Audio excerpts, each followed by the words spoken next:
नमस्कार दोस्तों, आप देख रहे हैं शविल हिंदी और मैं हूं दिलीप खान। डोनाल्ड ट्रंप ने 2 दिन पहले ये फैसला किया कि डब्ल्यूएचओ की वो फंडिंग रोक देंगे। ये लगभग 1-2 हफ्ते से डोनाल्ड ट्रंप लगातार ये संकेत दे रहे थे। एक बार कहा भी था, जिस दिन भारत को उन्होंने अनुरोध किया था धमकी भरे अंदाज में कि हाइड्रोक्सोक्लोरोक्विन की दवाई का सप्लाई कीजिए वरना आपको रिपरकशन भुगतना पड़ेगा। उसके एक दिन बाद डोनाल्ड ट्रंप ने डब्ल्यूएचओ को भी धमकी दी थी। फाइनली डोनाल्ड ट्रंप ने और अमेरिका ने डब्ल्यूएचओ की फंडिंग पर रोक लगा दी। इसको लेकर अभी दुनिया भर में चर्चा चल रही है। हम आज इस बातचीत में समझने की कोशिश करेंगे कि ये जो फंडिंग रोकी गई है इसका क्या असर पड़ेगा, कोरोना वायरस के खिलाफ जो पूरी दुनिया में मुहिम चल रही है उस पर इसका क्या इम्पैक्ट पड़ेगा। दूसरी बात कि क्या डोनाल्ड ट्रंप ने अचानक से ये फैसला किया या फिर कोरोना वायरस के जरिए जो अभी इल्जाम लगाया गया है डब्ल्यूएचओ पे वो महज एक बहाना है और ट्रंप पहले से ये फैसला ले चुके थे। जिस वक्त कोरोना वायरस का मामले बहुत ज्यादा दुनिया भर में सामने नहीं आए थे उसी समय अमेरिकी सरकार ने यह फैसला ले लिया था कि इस बार वो बजट में कटौती करेंगे। तीसरी बात कि क्या डोनाल्ड ट्रंप जो इस तरह के ऑर्गेनाइजेशंस हैं, जो इंटरनेशनल ऑर्गेनाइजेशन है, वहां पर अपनी दादागिरी दिखाने की कोशिश करता है। हम इन सारी बातों को समझने की कोशिश करेंगे और समझेंगे कि डोनाल्ड ट्रंप ने जो इल्जाम लगाया है डब्ल्यूएचओ पे उन्हीं इल्जामों के बारे में कुछ दिन पहले डोनाल्ड ट्रंप खुद क्या कहते थे। क्या आपने खुद के जो कही गई बातें थी, खुद के जो दावे थे, उन्हीं सारे दावों को झुठलाते हुए डोनाल्ड ट्रंप ने ताजा फैसला किया है। तो हम शुरू करते हैं यहाँ से कि डब्ल्यूएचओ का जो एनुअल बजट है 2018-19 का जो बजट है, अगर डब्ल्यूएचओ की साइट पे जाएंगे तो वो लगभग $4.5 अरब का बजट है डब्ल्यूएचओ का। उसमें अमेरिका सबसे बड़ा कंट्रीब्यूटर है, सबसे बड़ा डोनर है। लगभग 15% जो डोनेशन है, जो बजट है, जो चंदा है वो अमेरिका देता है। जो टॉप के डोनर्स हैं डब्ल्यूएचओ में उसमें प्राइवेट्स भी हैं, कुछ सरकार भी है। तो पहले नंबर पे यूनाइटेड स्टेट ऑफ अमेरिका है, दूसरे नंबर पे यूएन है, तीसरे नंबर पे साउथ कोरिया है, फिर ऑस्ट्रेलिया है, फिर बिल गेट्स फाउंडेशन है, फिर जापान है, फिर गावी अलायंस है। गावी अलायंस है जो बेसिकली वैक्सीनेशन और इम्यूनेशन को लेकर बनाई गई एक इंटरनेशनल संस्था है। तो इस तरह से ये लिस्ट आगे बढ़ती जाती है। तो ये सब टॉप डोनर है। अभी माना जा रहा है कि डोनाल्ड ट्रंप ने ये जो फैसला किया है उससे इस बार के डब्ल्यूएचओ की फंडिंग में, बजट में लगभग $72 करोड़ का नुकसान हो सकता है। हालांकि ट्रंप ने यह कहा कि वो डब्ल्यूएचओ की जांच करवाएंगे और जांच के लिए उन्होंने 2-3 महीने का वक्त कहा है कि 60 से लेकर 90 दिन के भीतर में हम जब रिपोर्ट आएगी तो हो सकता है कि पुनर्विचार करें। तो हम देखते हैं कि आने वाले दिनों में अमेरिका क्या फैसला करता है, क्या इस फैसले के साथ वो कंटिन्यू करता है या फिर पुनर्विचार करता है। अभी इस फैसले के बाद जो महानिदेशक है डब्ल्यूएचओ के टेड्रोस अधनोम घेब्रेयेसस, उन्होंने, फिर यूनाइटेड नेशन के जो महासचिव हैं उन्होंने, एंटोनियो गुटेरेस ने, इन सब ने अमेरिका के इस फैसले की आलोचना की है। सब ने कहा कि संकट की इस घड़ी में अमेरिका का ये कदम दुनिया भर में जो कोरोना वायरस के खिलाफ लड़ाई है उस मुहिम को कमजोर करेगा। साथ ही जैसे जर्मनी के फॉरेन मिनिस्टर ने कहा है कि अभी तो डब्ल्यूएचओ अंडर फंडेड है, अभी और ज्यादा मदद की दरकार थी। ऐसे समय में जो डोनाल्ड ट्रंप ने फैसला किया है उसका प्रतिकूल असर और उसका खामियाजा दुनिया के बाकी देशों को, खास करके गरीब देशों को भुगतना पड़ सकता है। ईरान की तरफ से एक इंटरेस्टिंग रिएक्शन आया। हसन रूहानी जो राष्ट्रपति है वहां के, उन्होंने कहा कि दुनिया अब देख रही है, ईरान बहुत पहले से कहता रहा है कि अमेरिका का यही रवैया है। बेसिकली ईरान उस समय से इसको लोकेट कर रहा है जब जो न्यूक्लियर डील के बाद अमेरिका ने ईरान पर प्रतिबंध लगा दिए गए थे। तो ईरान का ये कहना है कि अमेरिका हमेशा से दुनिया को मरने के लिए छोड़ देने वाला देश है और अब दुनिया इसका खुला एग्जाम्पल देख रही है। तो अगर हम इन सारी बातों के, बयानों के बाद आगे देखें तो ये 2-3 तथ्यों से हम शुरू करते हैं अपनी पूरी बातचीत को कि जब कोरोना वायरस का मामला सामने आया था उसके बाद से मार्च में डब्ल्यूएचओ ने ये कहा कि कोरोना वायरस के लिए डेडिकेटेड, सिर्फ कोरोना वायरस की लड़ाई के लिए डब्ल्यूएचओ को $67 करोड़ की जरूरत है। बाद में रिवाइज करके अब डब्ल्यूएचओ कह रहा है कि $100 करोड़ से कम में बात नहीं बनेगी। मार्च में जब अपील की थी सारे देशों से कि आप लोग मदद कीजिए तो उस मदद में अमेरिका बहुत पीछे रहा। अमेरिका ने ज्यादा मदद नहीं की। अगर मैं 4-5 देशों का अगर एग्जांपल दूं, अमेरिका से तुलना करूं तो चीन ने डब्ल्यूएचओ को $2 करोड़ की मदद की है। जो ब्रिटेन है, ब्रिटेन ने भी लगभग 2 करोड़ की मदद की है। अमेरिका ने सिर्फ $1.5 करोड़ की मदद की है। उसी के मुकाबले अगर जापान की बात करें तो 4.25 करोड़ जापान ने दिया है, कुवैत ने 4 करोड़ दिया है, यूरोपियन कमीशन ने $3.5 करोड़ की मदद की है। तो साफ दिख रहा है कि जो कोरोना वायरस के खिलाफ जो डब्ल्यूएचओ की लड़ाई थी उसमें अमेरिका शुरू से ये आज की बात नहीं है, शुरू से फरवरी मार्च से ही लगातार कटौती के अंदाज में दिखता रहा है। उसका पूरा एटीट्यूड ये रहा है कि हम फंडिंग कम करेंगे। जब डोनाल्ड ट्रंप ने ये कटौती की बात, फंडिंग रोकने की बात कही, जो ऐलान किया, उस समय एक फिगर कोट किया डोनाल्ड ट्रंप ने। उन्होंने कहा कि अमेरिका WHO को 10 गुना ज्यादा मदद देता है चीन के मुकाबले। उन्होंने जो फिगर कोट किया वो ये कह रहा है, डोनाल्ड ट्रंप का ये कहना है कि हम देते हैं $45 करोड़ और चाइना देता है $4.5 करोड़, इसलिए WHO जो चाइना की तरफदारी कर रहा है ये नहीं चलेगा। दो इल्जाम लगाए हैं। दो इल्जाम ये है कि डोनाल्ड ट्रंप का कहना है कि WHO का पूरा रवैया चीनी हितैषी है और चीन के जो डिसइंफॉर्मेशन है, चीन का जो मिस इन्फॉर्मेशन है, उसके कैरियर के तौर पर WHO अपने आप को दुनिया के सामने पेश करता रहा है। जो वाइटल इंफॉर्मेशन है वो इंफॉर्मेशन सही वक्त पे अमेरिका को WHO ने नहीं दी, ये इल्जाम है। इसमें अगर प्रिसाइजली कहें तो दो बातों का इल्जाम लगातार ट्रंप की तरफ से लगाए जा रहे हैं। पहला इल्जाम है कि जब 14 जनवरी को WHO ने एक ट्वीट किया, जिस ट्वीट में यह कहा गया था कि corona virus human to human फैलने वाला कोई वायरस है, इसका कोई साक्ष्य अब तक हासिल नहीं हो पाया है। इसमें WHO ने चीनी वैज्ञानिकों द्वारा जो शोध किए गए थे उन शोध का हवाला देकर ये ट्वीट किया था। डोनाल्ड ट्रंप का कहना है कि WHO ने सही वक्त पे चेतावनी नहीं दी कि ये ह्यूमन टू ह्यूमन फैल सकने वाला वायरस है। दूसरी आलोचना है कि जब डोनाल्ड ट्रंप ने, अमेरिका ने 31 जनवरी 2020 को चीन से आने वाले लोगों पर प्रतिबंध लगाया और चीन से आने वाले लोगों की एंट्री अमेरिका में रोक दी, तो उसके 2 दिन बाद WHO ने यह ट्वीट किया था कि अभी ट्रेड और ट्रैवल को रोकने की दरकार नहीं है।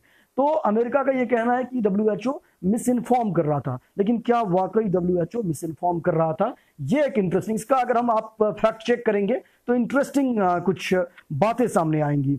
जैसे 14 जनवरी के ट्वीट का मैंने हवाला दिया, जिसमें WHO ने कहा था कि अब तक ये साबित नहीं हुआ है कि ये ह्यूमन टू ह्यूमन फैलने वाला कोई वायरस है। लेकिन उसके बाद 22 जनवरी को WHO ने ऑफिशियली ये ट्वीट किया कि ये जो वायरस है ये ह्यूमन टू ह्यूमन ट्रांसमिट हो रहा है। 22 तारीख को अमेरिका में सिर्फ कोरोना वायरस का एक केस था।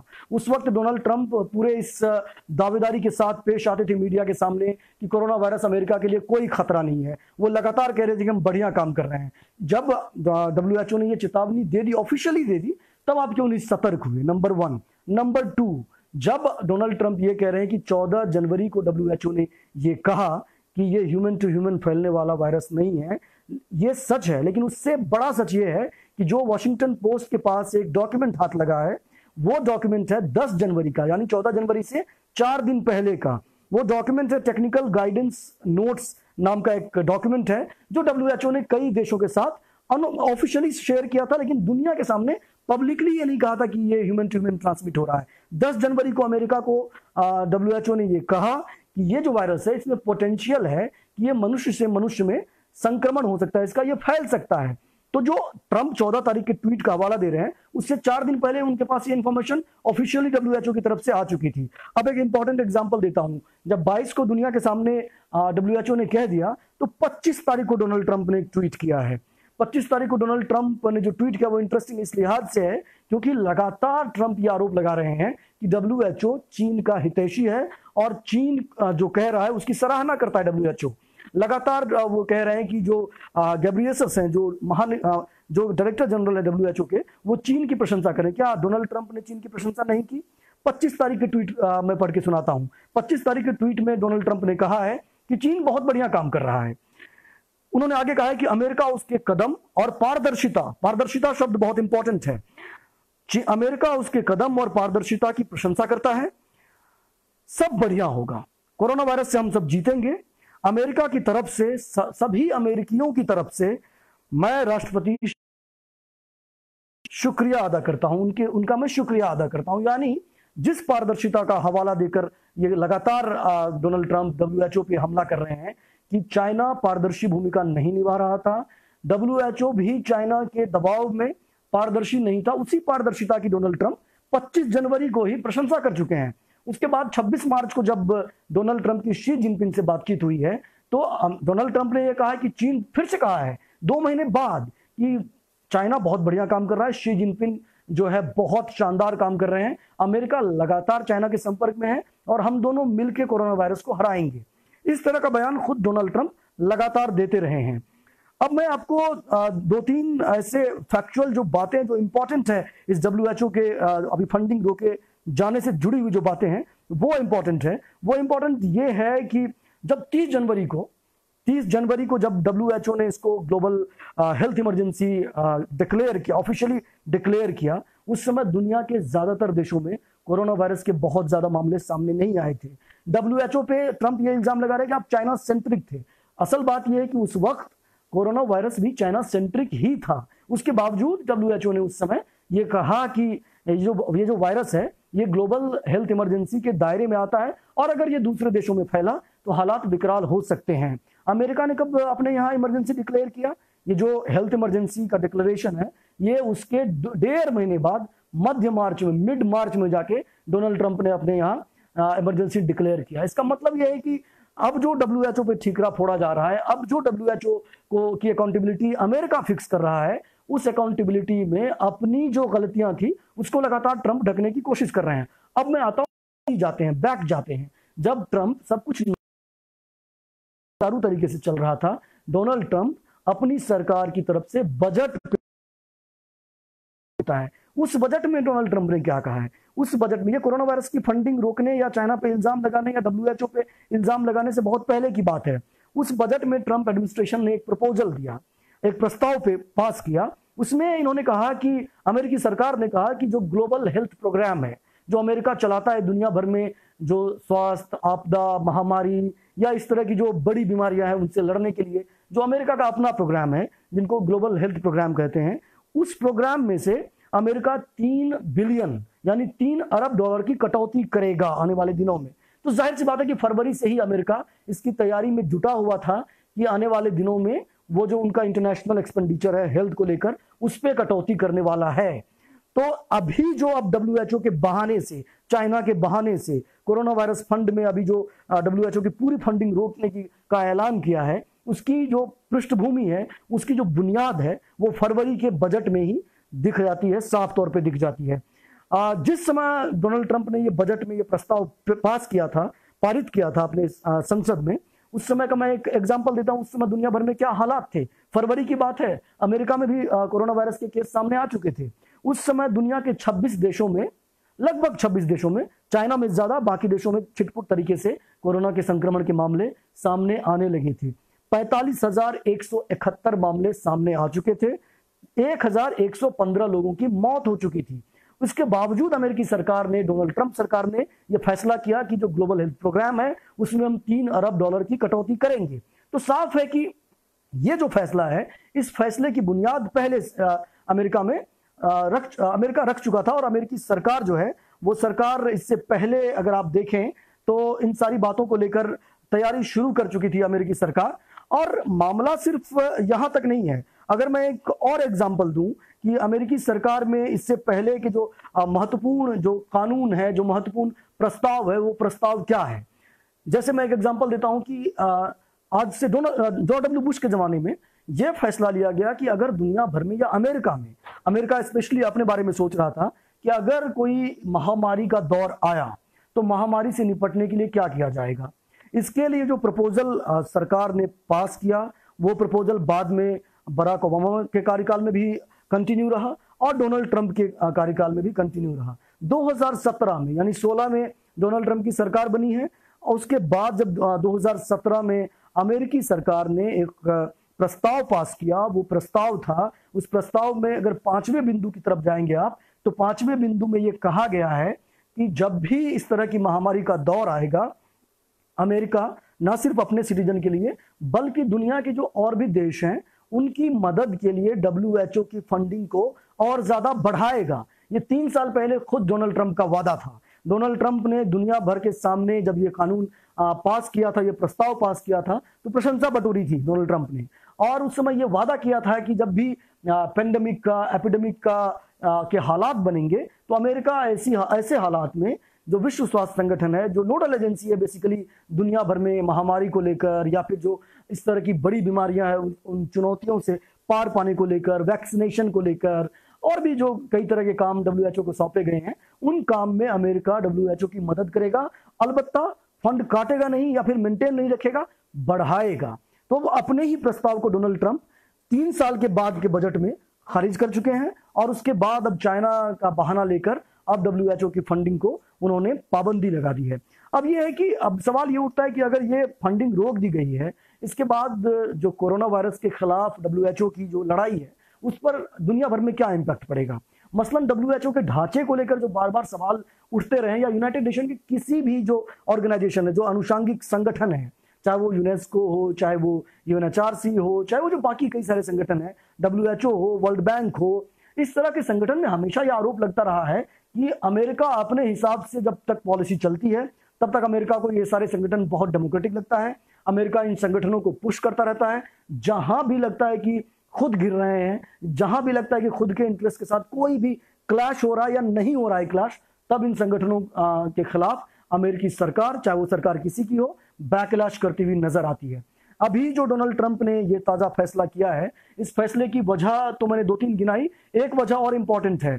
पीटर नोमैरो जो डोनाल्ड ट्रंप के आर्थिक सलाहकार हैं, उन्होंने जनवरी में 29 जनवरी को डोनाल्ड ट्रंप को एक सलाह दिया था, एक मसौदा दिया था, एक मेमो दिया था। उस मेमो में ये कहा गया था कि अमेरिका में ये पेंडेमिक की शक्ल अख्तियार कर सकता है, अमेरिका को सतर्क रहना पड़ेगा, और अगर सतर्क नहीं हुआ अमेरिका तो 5 लाख लोग इस वायरस के चलते मर सकते हैं। उसके बाद 23 फरवरी को नोवैरो ने फिर से एक मेमो सौंपा। वो मेमो कई सारे संगठनों को, राष्ट्रीय सुरक्षा सलाहकार से लेकर जितने कई तरह के संगठन हैं, इंक्लूडिंग डोनाल्ड ट्रंप, उनको भी सौंपा। और उस समय ये कहा 23 फरवरी को, यानी लगभग 24-25 दिन बाद, कि अब अगर कोरोना वायरस के खिलाफ अमेरिका सतर्क नहीं हुआ तो 20 लाख से ज्यादा लोग इसकी चपेट में आ सकते हैं और मर सकते हैं। साथ ही यह भी कहा था कि कितने इकोनॉमिक लॉस हो सकते हैं। तो अब जिस दिन डोनाल्ड ट्रंप ने डब्ल्यूएचओ की फंडिंग रोकने की धमकी दी थी, रोकी नहीं थी, अभी 10-15 दिन पहले की बात, 1 हफ्ते 10 दिन पहले की बात मैं कह रहा हूं, उस दिन 2 दिन पहले न्यूयॉर्क टाइम्स ने नोवैरो का मेमोरेंडम की पूरी कॉपी छाप दी थी। उस समय डोनाल्ड ट्रंप से लगातार ये सवाल उठाए जा रहे थे कि आपने किया क्या। आप तो लगातार कह रहे थे कि हम बहुत बढ़िया काम कर रहे हैं, आप लगातार देश को आश्वस्त कर रहे थे कि अमेरिकी सरकार कोरोना वायरस से लड़ने के लिए बिल्कुल तैयार है, बहुत बढ़िया काम कर रहा है, हालात काबू में है। तो जब ये कमेटी की रिपोर्ट न्यूयॉर्क टाइम्स में छपी तो डोनाल्ड ट्रंप सख्ते में आ गए, और उसके बाद से डब्ल्यूएचओ पे ठीकरा फोड़ने लगे कि डब्ल्यूएचओ ने सही समय पे अलर्ट नहीं भेजा, डब्ल्यूएचओ ने सही समय पे हमें इत्तला नहीं किया, इसलिए हम कार्रवाई करेंगे। और अब जाके कार्रवाई कर दी। अभी जैसे डब्ल्यूएचओ के अगर ढांचे को हम देखें तो आमतौर पे ये बात सच है कि बहुत ज्यादा, अगर कहें कि भारत समेत दुनिया के तमाम मुल्कों के जो बड़े मुल्क हैं, जिनकी इकोनॉमी ठीक ठाक है, जिनकी हैसियत ठीक ठाक है, आर्थिक हैसियत, उनको बहुत ज्यादा डब्ल्यूएचओ की मदद से कोई फायदा नहीं मिलता। वो देश अपने अपने स्तर से निपट रहे हैं चीजों से। लेकिन जो गरीब मुल्क है, सब सहारन कंट्रीज हैं, जिनको हम थर्ड वर्ल्ड कंट्रीज कहा जाता है, उन कंट्रीज में डब्ल्यूएचओ की मदद के बगैर जो ह्यूमैनिटेरियन क्राइसिस है उसको दूर करना बहुत बहुत मुश्किल काम बन जाता है। और एक और बात कि डब्ल्यूएचओ सिर्फ कोरोना वायरस से भी नहीं जूझ रहा है, अभी पैरेलल कई सारे प्रोग्राम चल रहे हैं जो सतत प्रोग्राम है। मसलन पोलियो उन्मूलन का कार्यक्रम, मलेरिया उन्मूलन का कार्यक्रम, इन सारे उन्मूलन पे काम चल ही रहा है। लेकिन एक इंपॉर्टेंट, बहुत ज्यादा इंपॉर्टेंट एक और महामारी पे डब्ल्यूएचओ काम कर रहा है। आपको याद होगा कि 2014 से 16 के बीच वो 2 साल का वक्फा था जिस समय इबोला महामारी से पूरी दुनिया जूझ रही थी, और डब्ल्यूएचओ के कोई एक नोडल एजेंसी होने के नाते ये जिम्मा सौंपा गया था कि आप सहारन कंट्रीज में, जो सब सहारन मुल्क है अफ्रीका के, वहां पर आप इससे निपटिए। उस समय भी अमेरिका ने ये इल्जाम लगाया था कि 6 महीने बाद जाके डब्ल्यूएचओ सचेत हुआ। ये जो इबोला वायरस का विस्फोट है, ये विस्फोट हुआ था गिनिया, एक मुल्क है पश्चिमी अफ्रीका का, उसकी सीमा सटती है लाइबेरिया से और सियरा लियोन से। तो वो एक ऐसे जंगल का इलाका है जहां पर अनट्रेसेबल टाइप का इलाका है, वहां पर बहुत ज्यादा बाइफर्केशन भी नहीं है कि सीमा किस देश की कहाँ खत्म होती है, किस देश की कहाँ शुरू होती है। तो धीरे धीरे वायरस पहुंच गया जब सघन बस्तियों में, उसके बाद देश अलर्ट हुए, उसके बाद इस वायरस पे काम शुरू हुआ। 3 साल के दौरान, अभी 2016 के बाद 4 साल के दौरान, इस वायरस का लगभग दुनिया ने मान लिया कि वायरस खत्म हो गया है। लगभग ज्यादातर मुल्कों से वायरस खत्म हो चुका था। लेकिन अभी इस शुक्रवार की बात है, बीते शुक्रवार की बात है, जब कोंगो अफ्रीका में 2 है, तो डेमोक्रेटिक रिपब्लिक ऑफ कोंगो जो सबसे बड़ा वाला कोंगो है, उस कोंगो में इस शुक्रवार को 3 केस सामने आए फिर से इसी इबोला के, और उसमें से उसी दिन शुक्रवार को 3 केस सामने आए, 2 लोगों की मौत हो गई। उसके बाद से कोंगो में कोहराम मचा हुआ है, न सिर्फ कोरोना वायरस को लेकर बल्कि इबोला को लेकर भी। डब्ल्यूएचओ की जो ब्रीफिंग है, उस ब्रीफिंग में कहा गया है कि शुक्रवार को जब ये 3 मामले सामने आए, उससे पहले 54 दिनों तक कोई मामला सामने नहीं आया था। 40 दिन पहले जो आखिरी व्यक्ति की रिपोर्ट थी वो नेगेटिव आई थी, यानी नेगेटिव रिपोर्ट जो आखिरी आई थी उसके 40 दिन बाद तक कोई भी केस सामने नहीं आया था। लेकिन शुक्रवार को, ये जो शुक्रवार गुजरा है, उसमें कांगो में 3 लोग इबोला से पॉजिटिव पाए गए। तो WHO इस तरह की कई सारी जो बीमारियां हैं उस बीमारियों से पैरेलल उसका जो प्रोग्राम है वो प्रोग्राम चलते रहते हैं। अब सवाल है कि अमेरिका WHO जैसे संगठनों से किस तरह की उम्मीद करता है और बाकी देश किस तरह की उम्मीद करते हैं। मसलन बार बार ये इल्जाम लगता है कि अमेरिका जो यूनाइटेड नेशन में जो वीटोधारी कंट्रीज हैं, जो 5 big 5, America, France, Britain, China, Russia, इन 5 मुल्कों के पास ऐसे पावर हैं जिन पावर के बूते वो बाकी देशों की तुलना में बहुत ज्यादा शक्तिशाली भूमिका में है। अगर वो यूनाइटेड नेशन सिक्योरिटी काउंसिल में किसी भी प्रस्ताव पे असहमति जाहिर करते तो प्रस्ताव पारित नहीं हो सकता। तो इस तरह की शक्ति अमेरिका एंजॉय करता है। लेकिन बाकी कई सारे संगठन, अगर आप 60-70 के दशक को की हिस्ट्री को पढ़ेंगे, उस वक्त में जब नया मूवमेंट चल रहा था, नॉन अलाइन मूवमेंट, जिसका मुखिया एक तरह से भारत भी था, और कई सारे इस तरह के जब थर्ड वर्ल्ड कंट्रीज अपने आप को असर्ट कर रही थी, न्यू वर्ल्ड इंफॉर्मेशन ऑर्डर की बात हो रही थी, तो उस समय यूनेस्को जैसे संगठनों पर अमेरिका कुपित रहता था और अमेरिका उस समय यूनेस्को से भाग गया। एक बार नहीं भागा है यूनेस्को से, अभी भी अमेरिका यूनेस्को का सदस्य नहीं है। 2018 31 दिसंबर 2018 को अमेरिका यूनेस्को से खुद को अमेरिका ने अलग कर लिया। वजह, क्योंकि वो इजराइल पे जो यूनेस्को का स्टैंड है उस स्टैंड से बहुत ज्यादा सहमत नहीं था। इजराइल का केस दिलचस्प है कि जब भी अमेरिका को लगता है उसकी फॉरेन पॉलिसी के लिहाज से यूनाइटेड नेशन के संगठन बिहेव नहीं कर रहे हैं, तो यूनाइटेड नेशन को वो ताक पे रख देता है और यूनाइटेड नेशन से खुद को अलग कर लेता है। अभी अमेरिका ना तो यूनेस्को का सदस्य है, अभी अमेरिका ना तो UNHRC का सदस्य है। United nation human right council जो है, जो मानवाधिकार के मुद्दे पर दुनिया भर की नोडल एजेंसी है, इस UNHRC की स्थापना हुई थी 2006 में, और इससे फिर 2018 में इजराइल भी अलग हुआ, अमेरिका भी अलग हुआ, दोनों एक साथ अलग हुए। दोनों बहुत, अगर इंटरनेशनल रिलेशन के हिसाब से देखेंगे, फॉरेन पॉलिसी के लिहाज से देखेंगे, तो दोनों के बीच बहुत गहरा ताल्लुकात है और लगभग दोनों एक तरह के मुद्दे पर यूनाइटेड नेशन में आवाज उठाते रहते हैं। अमेरिका ने अपनी जिंदगी में जितना वीटो किया है उसमें लगभग 70 से 75% वीटो इजराइल या फलस्तीन के मुद्दे पर से संबंधित है। तो जब भी यूनेस्को में बात नहीं होती है अमेरिका के मुताबिक, अमेरिका अलग हो गया। जब भी UNHRC में अमेरिका के मुताबिक बात नहीं, अमेरिका अलग हो गया। जब भी यूनाइटेड नेशन में अमेरिका के मुताबिक बात होगी, अमेरिका बोलेगा कि बहुत बढ़िया संगठन है। 1945 से लेकर अब तक यूनाइटेड नेशन के भीतर अमेरिका की दादागिरी जिस तरह की रही है, या तो वीटो पावर कंट्री, सारी कंट्री, चाहे वो सोवियत संघ हो, अब बाद में रशिया या चाइना हो, या बाकी जितने कंट्रीज है, फ्रांस हो, ब्रिटेन हो, सब इस तरह के पावर को एंजॉय करते रहे हैं। लेकिन अमेरिका हमेशा बार बार धमकी भरे अंदाज में इन संगठनों के साथ निगोशिएट करने की कोशिश करता है, और जब भी बात नहीं बनती है, इसके मुताबिक बात नहीं बनती है, या तो अपनी असफलता को शील्ड करने के लिए, ढकने के लिए इन संगठनों पर ठीकरा फोड़ता है, या फिर उससे अपने आप को अलग कर लेता है। आपको याद होगा कि जब पेरिस समिट पर्यावरण के मुद्दे पर कोविड जब बना था 2015 में, ये जब संगठन दुनिया के 197 देश जब एक साथ आए थे और उस समय पेरिस एग्रीमेंट जैसा बड़ा व्यापक समझौता हुआ था, और लगा था कि पर्यावरण के मुद्दे पर, खास करके कार्बन कटौती के मुद्दे पर दुनिया में इस बार एक बढ़िया पहल होगी। एक बार सहमति बनी है। उस समय बराक ओबामा हुआ करते थे वहां के राष्ट्रपति। डोनाल्ड ट्रंप आए, बोले कि हम पेरिस समिट के, हम उसके जो समझौते हैं उसको नहीं मानते, हम अपने आप को पेरिस सम्मेलन से अलग कर रहे हैं, हम पेरिस डिक्लेरेशन से अलग कर रहे हैं, और अमेरिका को अलग कर दिया। जिस सहमति पे अमेरिका ने हस्ताक्षर किया था, जिस सहमति में अमेरिका उस समय एक तरह से लीडिंग पोजीशन में था, और अमेरिका कह रहा था कि कार्बन कटौती दुनिया के एजेंडे में होना चाहिए, और 2 साल के बाद डोनाल्ड ट्रंप ने कहा कि पेरिस सम्मेलन को हम नहीं मानते, हम अलग हो रहे हैं इससे, और खुद को अलग कर लिया। तो बार बार ये होता है कि जब आप अपने मुताबिक, जब तक चीजें चलती हैं, आप चलने देते हैं। जब भी लगता है कि आप गिर रहे हैं, डोमेस्टिकली गिर रहे हैं, फॉरेन पॉलिसी के लेवल पे गिर रहे हैं, अपने आप को या तो अलग कर लेते हैं, फंडिंग रोक देते हैं, धमकी देते हैं। ये धमकी बार बार, चाहे वो WTO हो, चाहे वो और सारे संगठन हो, इन संगठनों को अमेरिका लगातार देता रहता है। रोनाल्ड रीगन के जमाने से ये चल रहा है, उससे पहले से ये चल रहा है। ये अलग होने के सिलसिला की मैं बात कर रहा हूँ। WHO की फंडिंग कोई पहली बात अमेरिका ने नहीं रोकी, इससे पहले भी अमेरिका इस तरह की धमकी दे चुका है, अमेरिका इस तरह के कदम उठा चुका है। तो हम ये आज पूरी बातचीत कर रहे थे कि अभी जो अमेरिका ने ये किया है, क्या वो वाजिब है? क्या अमेरिका ने जो तर्क दिए हैं, क्या उन तर्क पे खुद डोनाल्ड ट्रंप के जो पिछले बयान थे, उन बयानों के आधार पर डोनाल्ड ट्रंप का ये फैसला खरा उतरता है? क्या अमेरिका वाकई अपने मुताबिक दुनिया के संगठनों को चलाना चाहता है? तो अगर ये वीडियो पसंद आया हो आपको तो आप इसे शेयर कीजिएगा दोस्तों के साथ, बाकी जगहों पे। और आखिर में एक बात कि लॉकडाउन के दौरान आप क्या कर रहे हैं, इससे जुड़ा हुआ जिस तरह मैं आपसे बातचीत कर रहा हूं उसी तरह समझाते हुए कि लॉकडाउन आपका कैसा चल रहा है, दिन कैसा कट रहा है, 1 मिनट का वीडियो हमें भेजिएगा एशियाविल हिंदी को, हम अपने प्लेटफॉर्म पर उसे जगह देंगे। मैं एक नंबर बताने वाला हूं, उस नंबर पे आपको वीडियो व्हाट्सएप करना है। नंबर है 9003074655। नमस्कार।